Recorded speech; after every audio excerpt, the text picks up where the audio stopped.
Hello loves, Brooke here, and welcome to the Flourishing Female. In this video, I would like to share with you my birthing experiences and the wonderful benefits of natural birth. When we are pregnant, we are not sick. Giving birth is not something that just happens to us, it's what we do. Doctors tend to see pregnant women as an inconvenience since there's no way of knowing when the woman will go into labor, which is why they often try to control it using drugs, because the labor process is so unpredictable. This is why I encourage all women to look into midwives, for they are only trained for birthing babies and will not push you into unnecessary procedures, medications, or C-sections. Birth is a battle. Just as men go to war, women go to labor. This is no small thing you are doing. It is everything. I became pregnant with my first son at 23, and at that time, I was actually reading a book on midwives and the birthing process.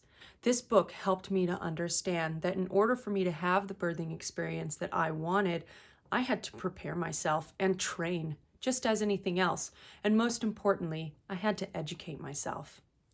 I would meditate daily, channeling and focusing on the fact that the energy does not die, and that the energy of my past lives exists in the same plane that I exist in today. I breathe the same air that I breathed in my past lives. And the energy that I used to birth my past children, I would use today. I focused on the fact that my body knows what it's doing. And all I have to do is trust and open myself to its power. Along with that, I practiced yoga so as to get in the right mind frame for when dealing with physical exertions and strenuous activities. I knew that if I practiced my yoga daily and was able to calmly handle these areas of stress in my body, that would only better prepare me for the stress that my body would go through in labor. I also practiced in vaginal stretchings where my partner would gently stretch my vagina and I would breathe into it and allow the process to happen. I really feel that preparing for birth is much like training for a marathon. Mentally and physically, you have to prepare. And you cannot give your power over to others to do it for you. For some reason, many people love to tell pregnant women horror stories, and you have to be aware of this so that you can protect yourself from these negativities. The women in my family, for instance, actually surrounded me at a family gathering and informed me that I would not be able to give natural birth. They used their own birthing experiences as proof of this.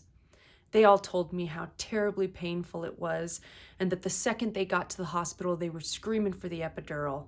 They all rolled their eyes at this young girl that had never been pregnant or gone through birth, that was so determined in saying that she was going to do it naturally, that they had to bring me down.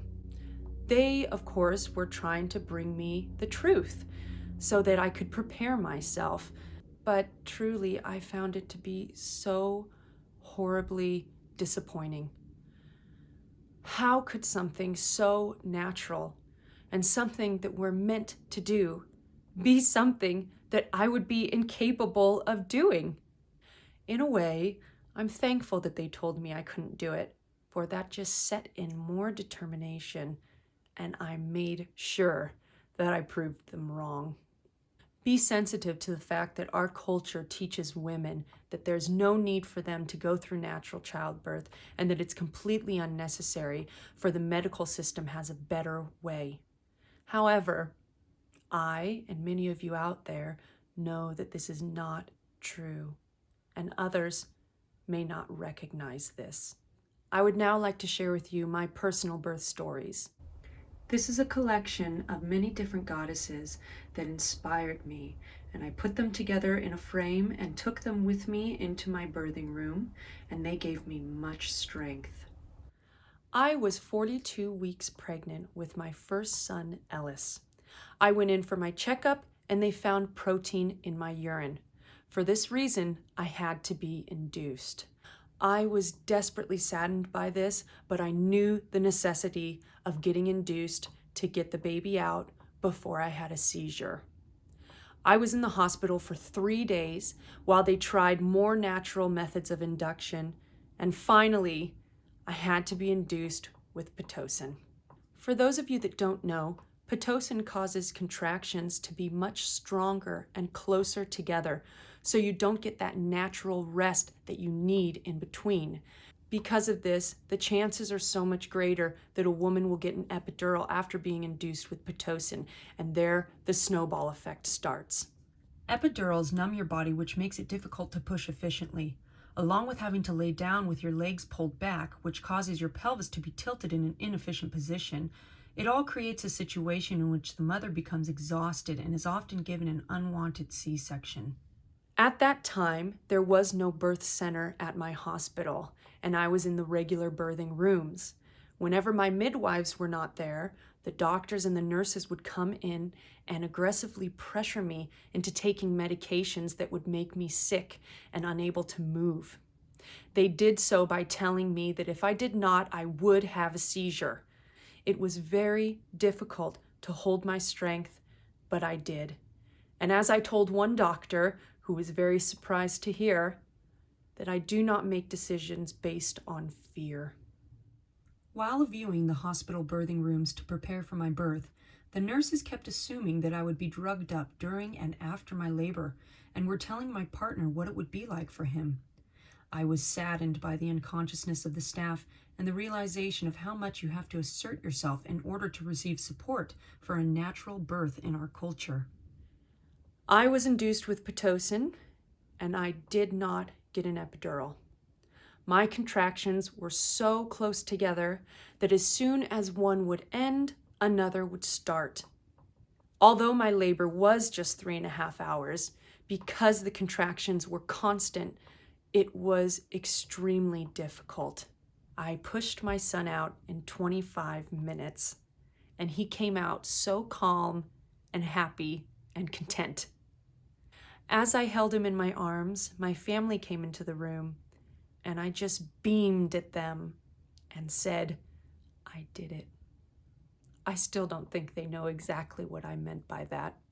I was on such a natural high after Ellis's birth that I could not fall asleep for hours. And when I was leaving the birthing rooms to enter the recovery rooms, I passed by the nurse's station. I sat straight up, fully aware, and beamed at them with my new baby. I made sure that my experience stood out to them in the hopes that they would question their assumptions. The birth of my second son could only be described as perfect. I went into labor at 4:30 in the morning, arrived at the birthing center with the midwives at 7:30, and gave birth to my son at 3:30. Although that labor was much longer than my first son's, it was so much easier, for my contractions were spaced apart. The natural hormones released in my brain were actually causing me to fall asleep in between my contractions. It was so relaxing. Many women don't know that when you receive an epidural, the brain stops creating these hormones since it's receiving them through an outside source. And when the epidural wears off and you don't have those hormones in the brain, it is much more painful than had you just gone with natural childbirth. The natural hormones released in the brain during labor put you in a sort of dream state, which protects you from experiencing trauma. With an epidural, you do not receive this dream state, and the chances of trauma are so much greater.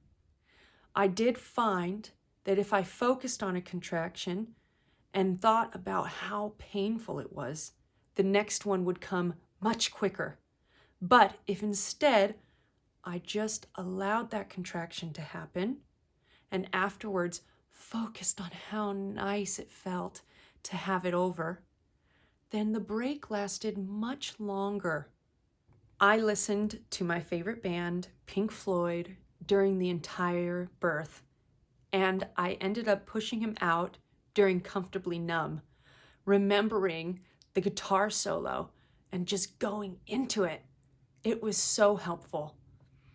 I pushed my second son out in 15 minutes, which was amazing to me, considering my first birth, I pushed out my son in 25, which was already very quickly. Because of my natural birthing experiences, I now feel that there is absolutely nothing that I cannot do. I have gone to battle, I have faced life and death, and I conquered. It is extremely important that all women understand that when you're in labor, your mental space changes and you are incapable of answering questions. People will ask you what you want to do, this and that, and it is extremely difficult to communicate. That's why before you go into labor, express to your partner and anyone else that needs to know that they can only ask you yes and no questions. I cannot emphasize the importance of this. It makes the biggest difference. And let them know that if they are in your room at all, they need to be focused on you. I had people in my room that were going on having conversations as if it was any old day, and you cannot understand the frustration that this creates when you're going through such an experience. In my opinion, if you're not in the room to be focused on the mother and the baby, you need to get out. There are grand benefits to giving natural birth, including the chemicals released in your brain and the potential of extreme connection for you and your baby. But above all, you must educate yourself. For example, the eye ointment that they put on a newborn baby is purely in case the mother has gonorrhea. If the mother does not have gonorrhea, there is no need for this ointment in the baby's eye. It is just a protocol that they do in the hospitals. However, it keeps the baby from being able to see the mother. And in those first moments of life, the ability to see each other is huge for connection. Only through educating yourself will you be able to put a stop to the unnecessary procedures that happen in the hospital setting. Your childbirth will affect you for the rest of your life, either negatively or positively. So which will it be? It is, in my opinion, extremely important for all girls and young women to experience viewing and seeing a natural childbirth. Our vaginas open so wide. It is not impossible for a baby to come out without tearing. For I did not, even though I was told I would. When we see pictures of natural childbirth, we see the amazement of what our bodies can do, and we feel so strong and sure of ourselves and that we can do this. I had pictures taken during my second son's birth, and I look at them fondly. I even show them around. Many people are shocked by it, but I think it's empowering and that more people should see this. If I could, I would post them for you here now. The mother of authentic midwifery, Ina May Gaskin, has amazing books out there promoting and empowering women on natural childbirth. Along with the documentaries that I watched, although 10 years ago, still apply today, which are The Business of Being Born and Pregnant in America. These will educate and help guide you. So now go out and discover, for there is so much information out there. We must educate ourselves, for we are the creators, and it is in our power to do so. I give thanks for our co-creation and for this venture in sharing myself with you. Say it with me. I am enough, I have enough, and I do enough. Until next time, may contentment befriend you. If you enjoyed this video, please like and subscribe.